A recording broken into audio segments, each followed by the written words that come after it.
So very good. Nothing like us as Americans talking about French people, right? Welcome to the military. Rich Brown, welcome into Vision Pros Live. I'm your show host, guys, Jackson Calame, founder and CEO of First Class Business. And Rich Brown and I are going to be talking about building communities that save lives. This is an incredibly important opportunity for us to realize how, as civilians and military personnel, we can come together. We're going to talk about the role of fitness and shared struggle. Rich, thanks for coming back today, man. I know how much it means to spend time as an entrepreneur doing initiatives like this and jumping on shows and blessing other visionaries. So I really appreciate you being here. No, I appreciate you having me, man. I appreciate the opportunity. Absolutely. Now, I learned something fun about Rich just a minute ago. He came into one of my Zoom calls, and I keep my Zooms linked so I can introduce people. That worked out perfectly. Shout out to Jay Setchell, who was in the house. The man's had 70 plus surgeries, died 3 times, and he's an amazing speaker and understands not just how to stay alive and live, but how to live well. And Rich comes in, he's like, "Hey, Jackson, have you been working with Open Claw yet?" And I'm like, "Yeah, a little bit here and there." And he's like, "I've got 12 agents coming out with Open Claw." I'm like, "Okay, so now you're also an AI expert. Cool, man." No, nowhere Let's near start an there. expert. Let's I don't think it's possible to be an expert in today. I don't think Elon Musk is an expert. I don't think the guys creating these operating systems are experts. The OODA loop well is too said. small. By the time you start to learn something, it's outdated tomorrow. So Yeah. Well, and that's that. I guess that goes back to definitions of experts, right? And what it is. I think you've heard mine, and that's the person who's willing to go find the answer, and that's what I see you doing. So that's pretty cool that you're leading the curve on that. And because I think a lot of people that are military, a lot of people in the fitness space, would kind of undermine their own tech capabilities and wouldn't dive into those things. But here you are, leading the way, powering through it. So what inspired you to dive in and take advantage of the capabilities that technology is offering right now? I think part of it's the mission of the Guidance Foundation, right? So we're trying to end veteran and first responder suicide, but it's not, as we try to identify different kind of target audiences and different lanes that we can get in to help people. The biggest problem facing veterans is that, when you're in the military, when you're active duty and wearing the uniform, you get a certain amount of reverence, and you get shown appreciation, and people share love with you. And then you get out, and your community, your tribe, your purpose are just kind of ripped away from you. And you Right. can try to refine that however you can. A lot of guys, they try to they tell themselves that they're decompressing, but what they actually do is go into isolation, and that's a real dangerous place to be. But Mm. in trying to identify these different problems and how these problems occur, we kind of came to the realization that uh, who veterans have a lot in common with is mothers whose children have left the home. Right? Oh, It's interesting. Well, if you think about it, That for a makes lot of sense. mothers, especially those who are fortunate enough to be, stay-at-home mothers, they've wrapped their entire identity and purpose into being a mother. And when there's no more children in the home to care for, how do you find value in yourself? And so there's a huge Right. parallel there. And Huge. then I started to think about, well, a lot of people, their identity is wrapped up in their career, and a lot of those careers are going away, and they're going to start going away a lot faster real soon. And that's all due to AI and robotics. And the prediction right now is that within 5 years, half of all white collar jobs are going to be eliminated.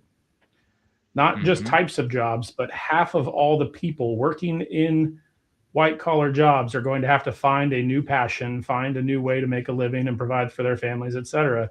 So there's going to be a lot of turmoil, and a lot of people. You and I have talked before about, we need to help people figure out their new passion and find a way to find, purpose in life. And so I think that together the veteran and first responder community can try to lead the charge in figuring out how to make that work for the rest of the population.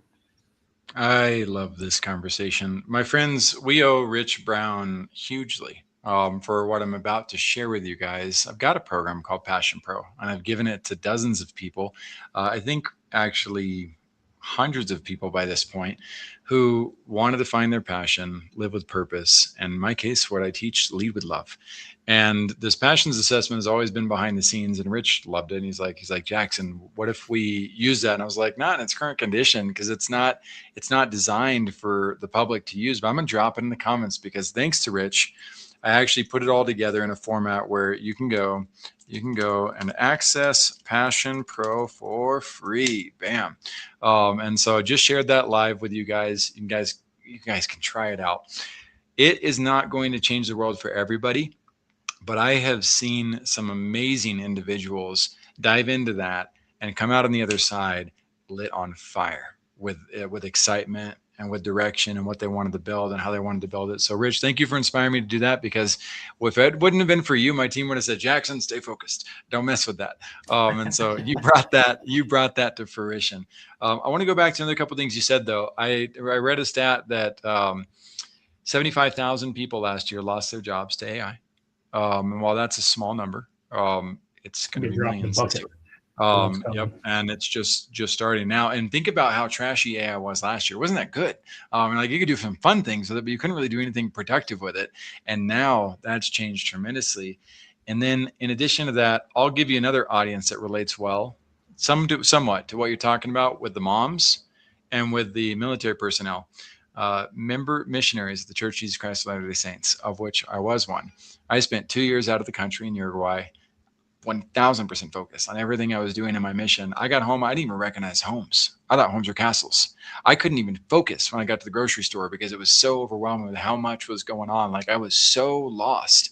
And I had to figure out, what the heck am I going to do with my life now that I'm not serving God 24/7? What am I supposed to do? What school am I going to go to? What education am I going to get, etc.? There are 80,000 of us who come home every single year.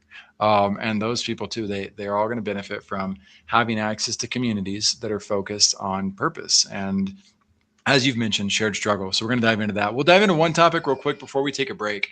I always want to give as much value as possible on the front end, and then get a little bit glass of water for myself. But for those who are transitioning from military service, like yourself, to entrepreneurship or nonprofit leadership and beyond, what are some of the struggles and what are some of the strengths that can help people through that? Well, I think some of the struggles, there's some low-hanging fruit, some obvious ones. Those are, translating your skills and abilities that you've been harvesting for the last, 4 to 20 years, and translating them to the broader community as to what you're capable of, what you've been doing, et cetera, especially if you're coming from a career that doesn't look readily adaptable to civilian society, right? I was in the infantry. The obvious, kind of transition might be to law enforcement or something like that. But, you learn a lot of the soft skills in the military as well. One of the things we learn profoundly is leadership. So while I may not be leading troops in combat or leading troops at Lowe's, I can pretty much fall into any personnel management position pretty easily, because you've got all these tools where you recognize that, the people are the mission, and making sure that they have everything they need, and you've removed as many obstacles out of their way as you can, and that kind of thing. That translates to any industry. Absolutely. It's not only translating to any industry. I'm gonna take that to the next level. It's probably the most important skill set to have when it comes to running businesses, running brands, running communities. And as much as we've all got leadership experience to some degree, it's very hard to be a great leader. And I see so many people come out of the military who could use that framework that they've been given, that structure they've been given, and absolutely crush it. But like you said, sometimes it's hard to know how to translate that itself. So we're going to come back if we can refine some of that in just a minute with Rich and how he's doing that with the Guidon Foundation and Honor Bound Fitness. And we'll see you guys on the other side. All right, welcome in to Vision Pros Live with Jackson Calame. I'm your show host. We'll be doing interviews for visionary entrepreneurs and guest leaders who are building fantastic visions out there.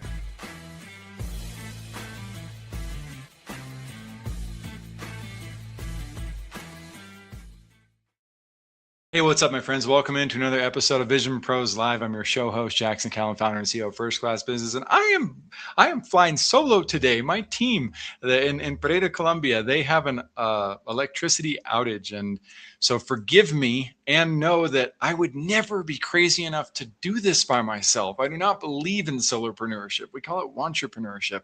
You got to have a great team to do things well, but I'm going to do my best to struggle through this because you guys deserve it, and so does Rich Brown. This guy is an absolute champion. He understands the value of leadership. He learned a lot about that in his military experience, but he also learned about that just through the realities of life. And I love how he leads. I do want to, before I bring him on, talk about some of the programs that we recommend in the world that are helping us advance like crazy right now. One of them is Austin Armstrong himself and Scott Simpson with AI Mavericks. I did purchase a membership to AI Mavericks. I do endorse it. I love their community.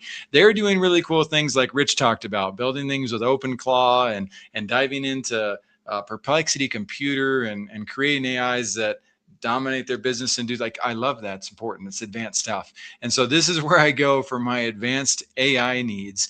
And they're a team of people who knows how to inspire others, who understand the value of creating profitable businesses, and who know how to create things that are also productive. And that's really important because I see a lot of people missing that in terms of when they're building stuff with AI, they're just designing stuff with bananas. And so I'd rather help people understand how to use AI to be productive and profitable and how to prepare yourselves for the future. So we also launched the AI marketplace. And it's not like a gym membership to me, my friends. We need to be learning as much as we can about how to be relevant and how to be productive with the future. And guess what? It's easier than most gurus are making it out to be. You already really are an AI expert.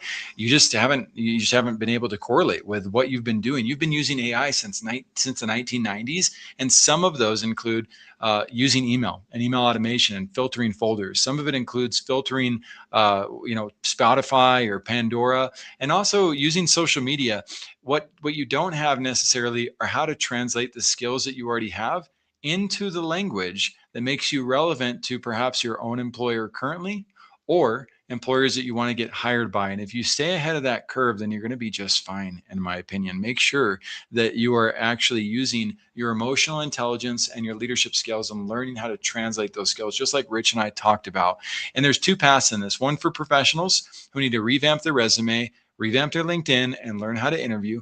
And on the other side, there's the business bottlenecks. What do business owners need to do, and how can you dive in? And I'll give you one example on that. For instance, when you go take this quiz right here, it says, well, I waste 30 minutes a day reading low priority emails. Who's not guilty of that process? I shouldn't say guilty, but you know what I mean.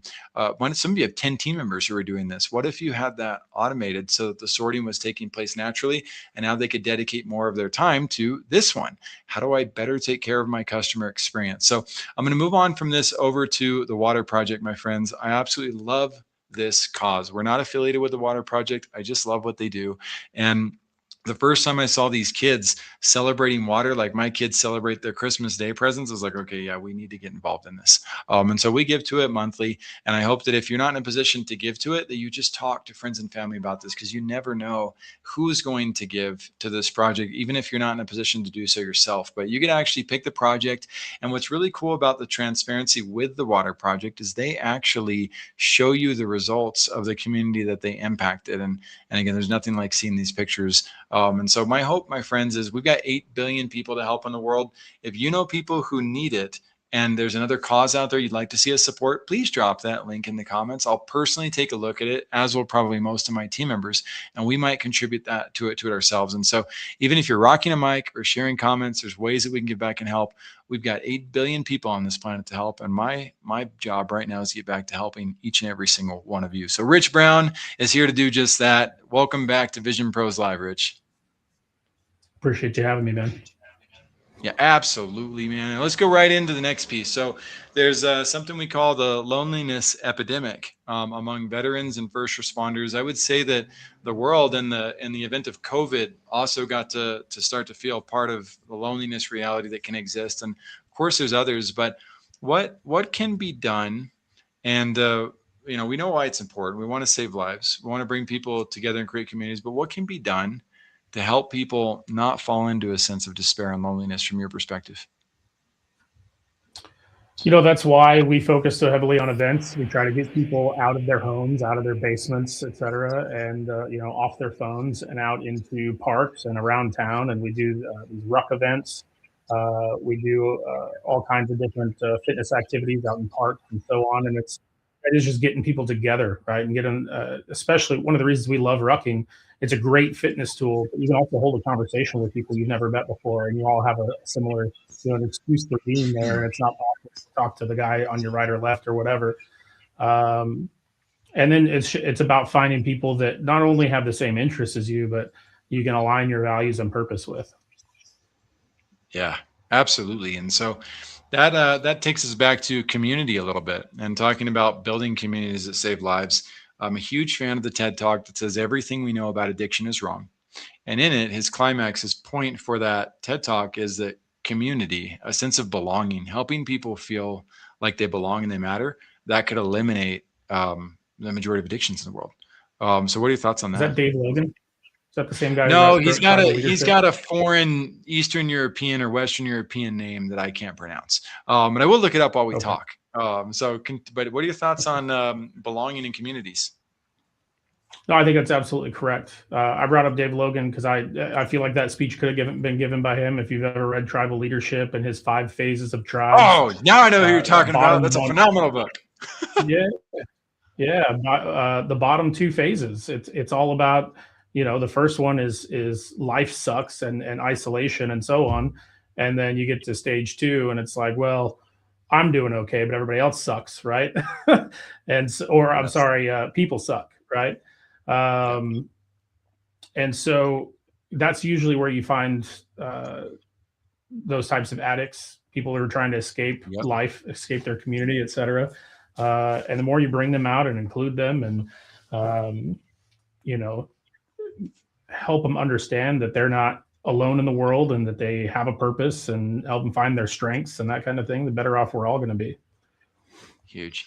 Well, I love it. And I'm glad you brought the book up. The TED Talk provider is Johan Hari.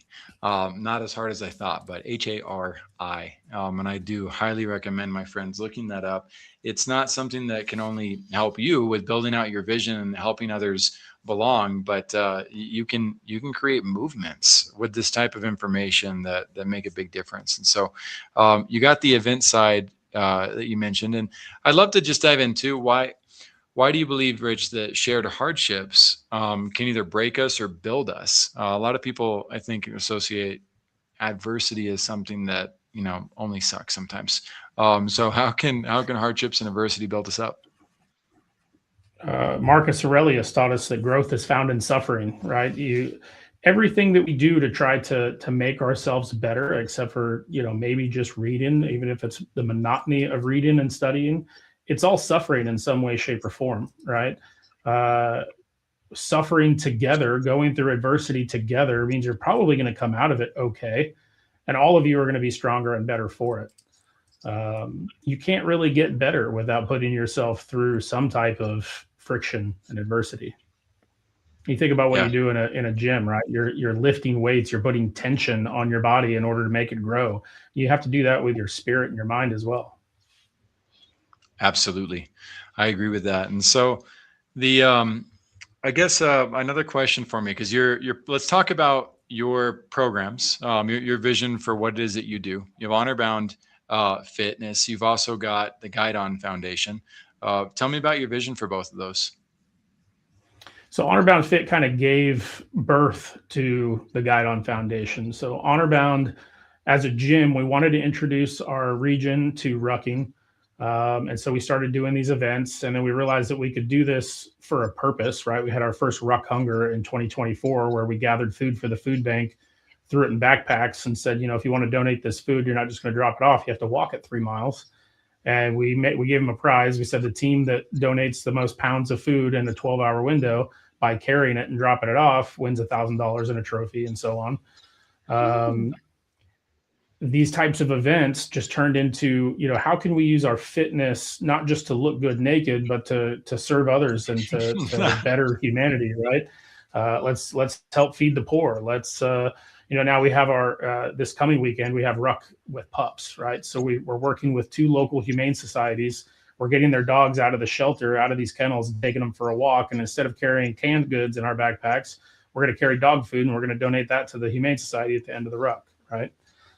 So we just found all these little ways that we could try to use these fitness events for a good cause. And that turned into the Guidon Foundation, because you can get a lot more done in charitable aspects as a nonprofit. It opens a lot more doors for you. And so we founded the Guidon Foundation in December. And that came out of, our big pinnacle event is Guidon 22. It's a 22-mile ruck march with 22 pounds. It's always a Saturday before Thanksgiving. Every 5 miles or so, we stop, we fix our gear, we hydrate and all that. And then we start each leg by having a family member or a close friend of a veteran or first responder who's committed suicide give their story and their testimony about how it affected their family and their community and so on. And we work with a lot of other veteran service organizations in the community, and we bring them out to talk about their resources and so on. And so it's growing to be a pretty big event. And I think 2027 will be our first that we have this event in 2 different locations. It'll probably be Texas next year. We'll do, Guidon 22 East will always be in the Quantico area, and Guidon 22 South will probably be near Houston. Oh man, Houston! All right, that's cool. We're not going quite as far south as you are. Well, yeah, down to Ecuador. We'll find ways to work on some things, but yeah, San Antonio is ready. Soon.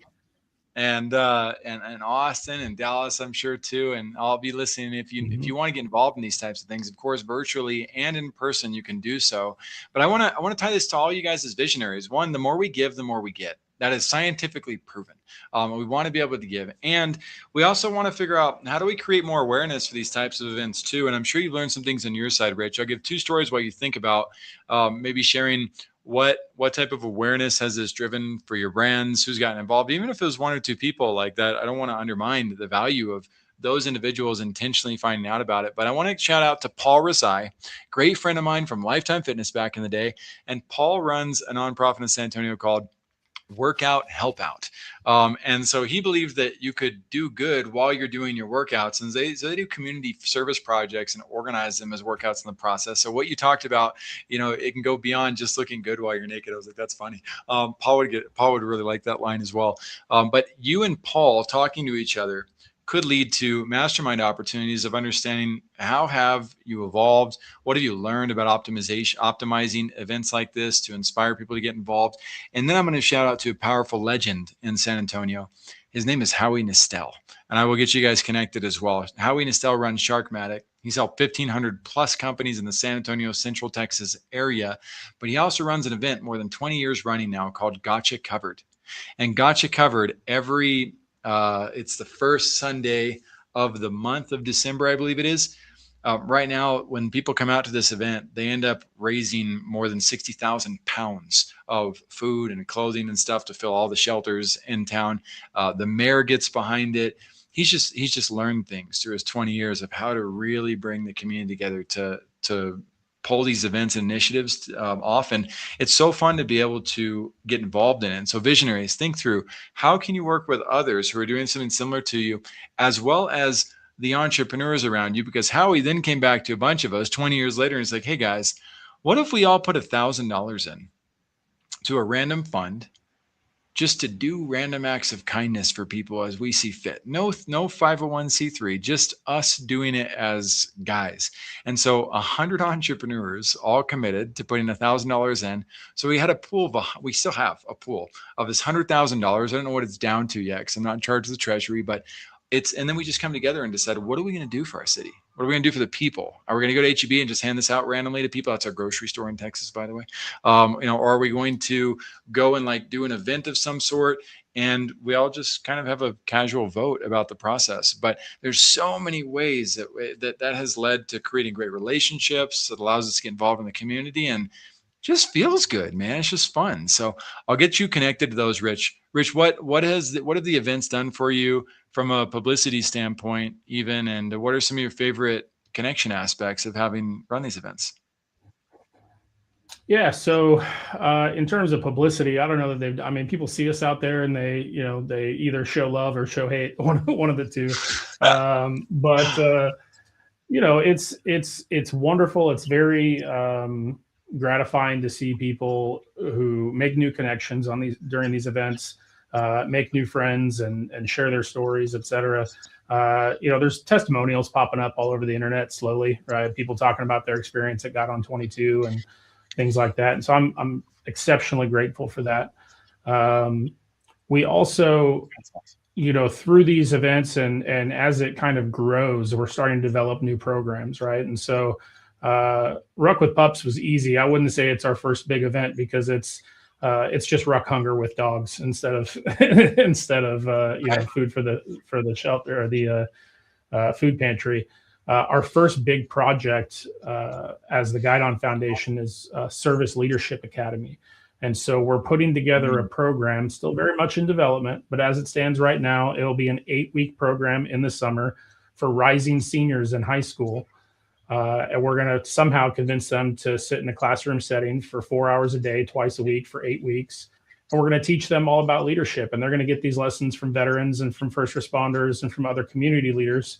But the first 2 weeks, phase one, it's all about self-leadership. And so your Passion Pros project is going to come into that, self-awareness and, MBTI tests and stuff like that to teach these kids about themselves and how to lead themselves, because we believe every person is a leader. You at least lead yourself, right? Yep. And then we start teaching them about, what is leadership and assembling teams and finding ways to lead. And then the fourth phase, the last 2 weeks, will be a community action project that they head up themselves and take action on. Wow, man, that's going to be awesome. And so are you going to open that up to where there's virtual speakers involved as well? Or is this only going to be in person, traditional? Maybe. I think this first summer, it's probably going to be a kind of a closed beta. We're probably going to, seed the group with some of our existing, some of the board members' children and stuff like that, and make sure that we've got a good product together before we start, putting it out to the greater community, kind of refine these things. But then, I think there are a lot of really impactful people that I think would be more than willing to help with this, that aren't trying to drive to Fredericksburg, Virginia, for a 4-hour stay. We'll probably do something. I can't ditch my South America right now. I got too much going on down here, but I would love to be involved virtually. And of course, the neat thing about that program, again, you inspired it, Passion Pro coming together. I got to ask Claude some things about liabilities with certifying people, et cetera. And it was really reassuring and helpful. And so what was cool is like, okay, we can design this program to where those who come through and find their passion, if their passion aligns with serving and helping others, they can become certified to also mentor and license the materials to use for themselves. So I was like, oh, this is fun. This is going to be a virtuous cycle of helping create better leaders to the process. So again, we'll dive into that more later. But so this program, Service Leadership Academy, 4 hours, 2 times a week, 8 weeks, driven for the youth as the first round and then beyond. I think it's going to be awesome. Most youths that I've talked to have never been in a true leadership program at all, not for 30 minutes, right, not for 10 minutes. It's something that somehow just kind of like has skipped the curriculum board for them. I want to switch gears. Veterans and civilians coming together. I think a lot of us as civilians would like to know and like to see too, how can the veterans better facilitate meaningful inclusion of civilians in these processes? You talked about people. You're never gonna escape the people who hate and who want to come and hate. But I think as a civilian, sometimes I'm like, uh-oh, am I allowed in this conversation? Right? Am I allowed to have a rucksack? What if I don't know how to put the backpack on? Are people gonna make fun of me too much? Do I salute or do I not? Can I say hoorah? I think sometimes the civilians just don't know how to relate in that. So what can veterans do to more proactively involve civilians and help them realize like they're welcome to this process? Admittedly, that's something we've struggled with, right? Because we built this gym. I know you can't see it, but we built this gym to feel like home to a lot of military members and veterans. There's American flags everywhere, all the branch flags, and there's a post that looks like a security post on top of our office, straight out of Iraq, with a 50 cal machine gun and a mannequin standing post and so on. But we constantly have to kind of correct the record because, yeah, we talk about being veterans and we're proud of that and so on. But the amount of times in the last year that I've had somebody approach me and say, "Man, yeah, I really love what you guys are doing. I'd love to participate, but I'm not a veteran, or I'm not a firefighter, or whatever." And I'm like, bro, our biggest demographic within this gym is like 40 to 60-year-old women who were never in the service, right? And we love them, and we're so humbled and grateful that they love us. We are not just for veterans and first responders. And so, like I said, admittedly, I think we're trying to figure that out ourselves. But really, it just comes down to, one of our core values is treat people like individuals, not obstacles or objectives, right? And so just talk to people on an individual level. The amount of times, because I was never good at selling things or asking people for things or asking for sales or anything like that. And so over the last year or so, I've gotten really good at, when I meet somebody and I strike up a conversation with them and we hit it off, I say, "Hey, why don't you come for a walk with me in November?" And I slow walk them into, "Well, this is Guide on 22. It's this big event we do, and you'd love it," and all this kind of stuff, right? And it's just individually ask people and encourage others to help spread the word of whatever it is you're doing. Make them feel like they have some type of buy-in and that they want to participate, and invite others to participate. I got some ideas that came out too of that conversation. So one, visionaries, sushi restaurants struggle with the same reality. Right. If you don't know if you like raw fish or whatever, and you're going in, like if the sushi restaurant doesn't help you feel comfortable as somebody who's not familiar with how sushi works, you are not going to eat there.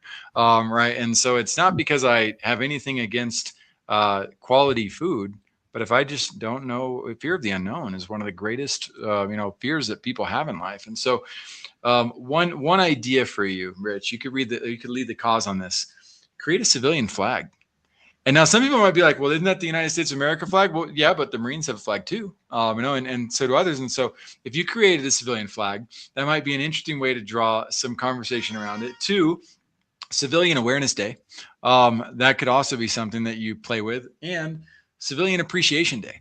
Right. These are novelties, as what's his bucket, Alex Ramosi teaches so eloquently about, $100 million offer. But you could take all of that and plug in your 12 agentic AI things that you're building, super cool, and be like, "Guys, run with this, build something for us." Because the more, I like the more how you did a complete 180. You completely went in the opposite direction of treat people like individuals, right? Well, what if we just put all of the non-military people in one bucket? Well, that's fair.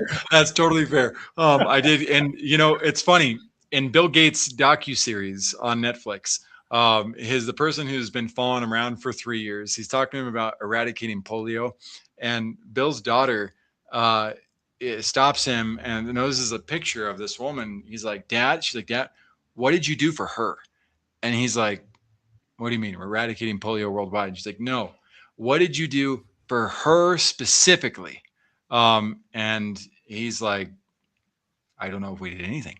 And his daughter's all mad about it. And the documentary guy even jumps in at this point. And he's like, "Wait, I'd be mad. Like, why? Like, why?" And he's like, "So why do you do this then? Like, if you're not just going to help the one person." And Bill's response was optimization.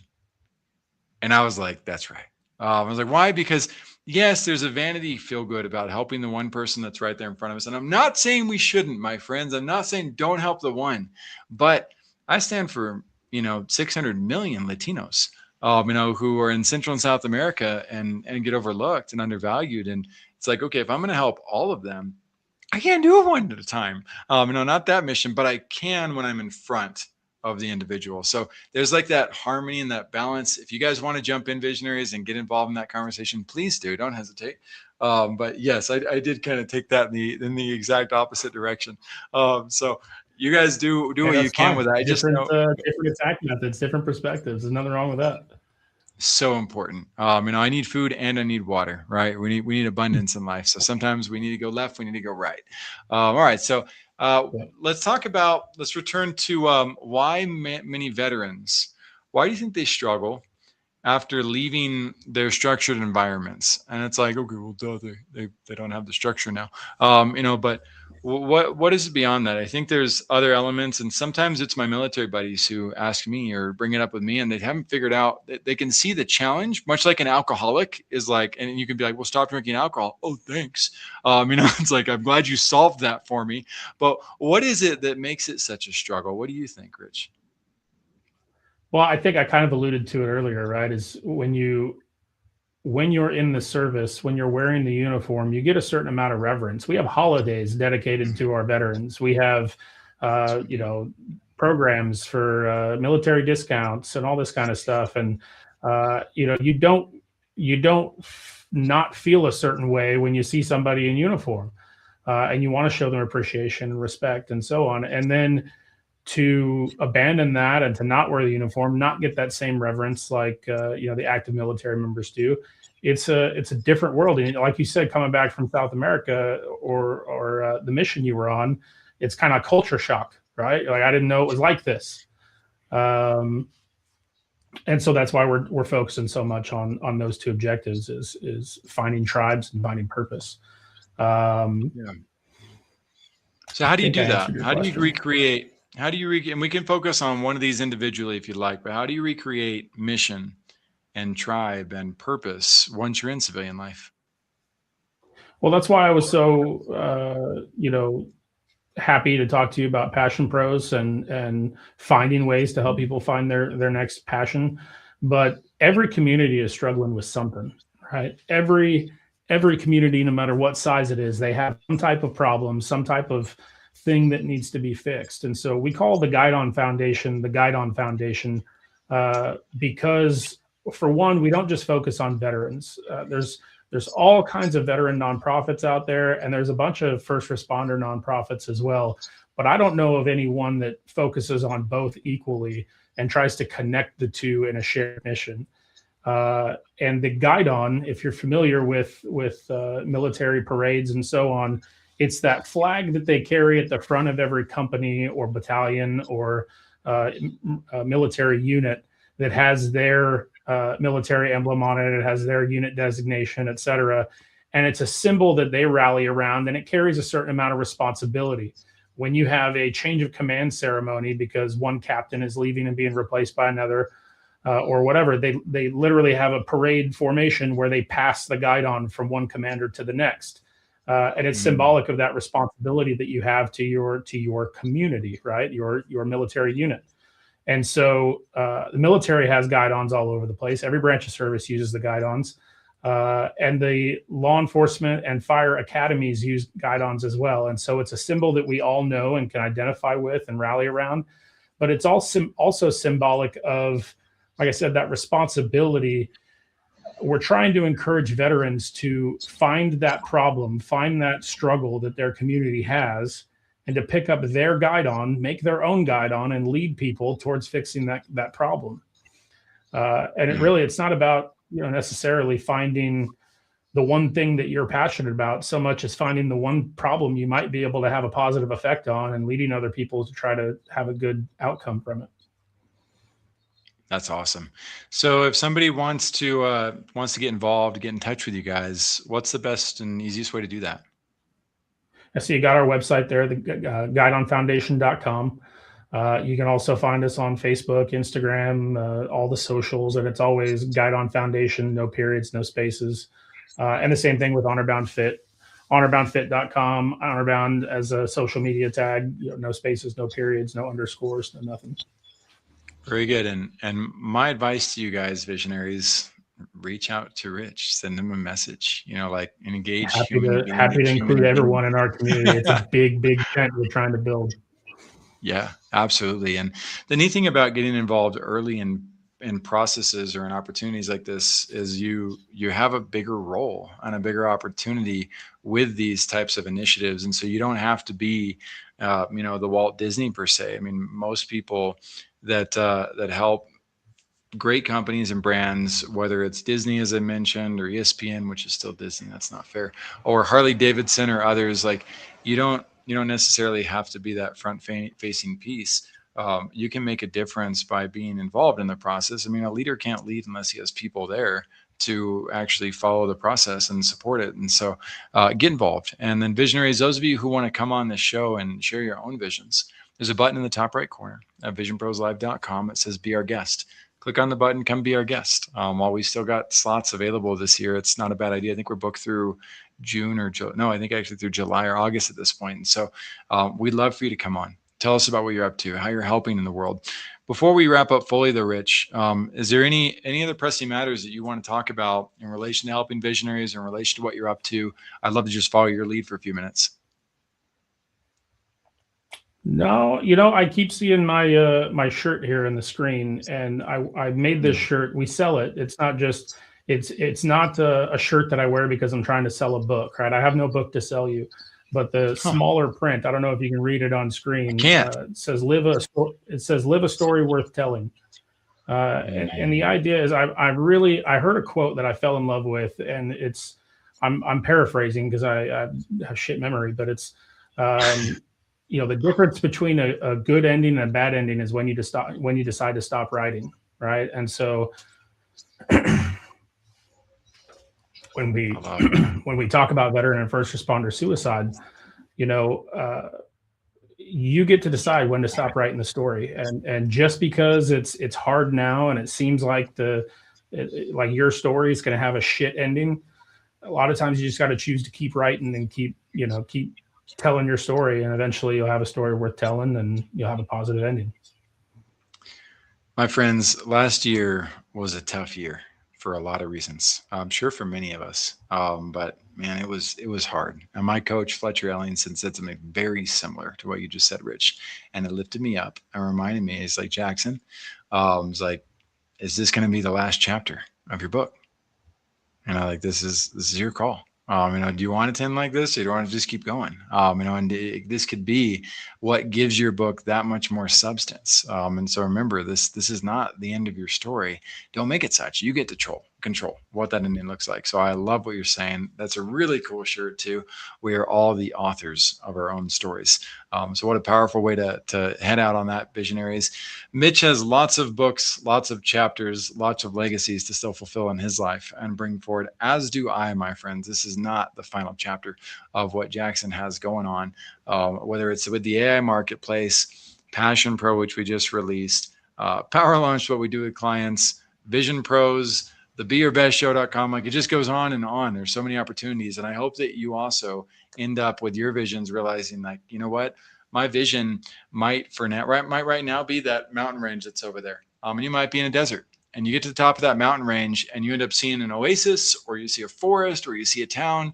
That's how vision works, my friends. There's always opportunity around the corner, but we've got to be able to get around those corners. And it's the people around us who I have found that lift me up the most and help me make it to my next destination. So Rich Brown, thank you for becoming part of the people in my life who lift me up. Visionaries, I hope you lean into Rich and what he's up to with the Guidon Foundation. And we will see you guys all on the next episode of Vision Pros Live. Thank you for being here today. I'm really happy that you tuned in to Vision Pros Live. I'm looking forward to seeing your reactions as these episodes continue to move forward. This is going to get more and more fun. We'll have more and more engagement as well. We'll invite people to participate in the show. And thank you for giving us your time and attention. Have an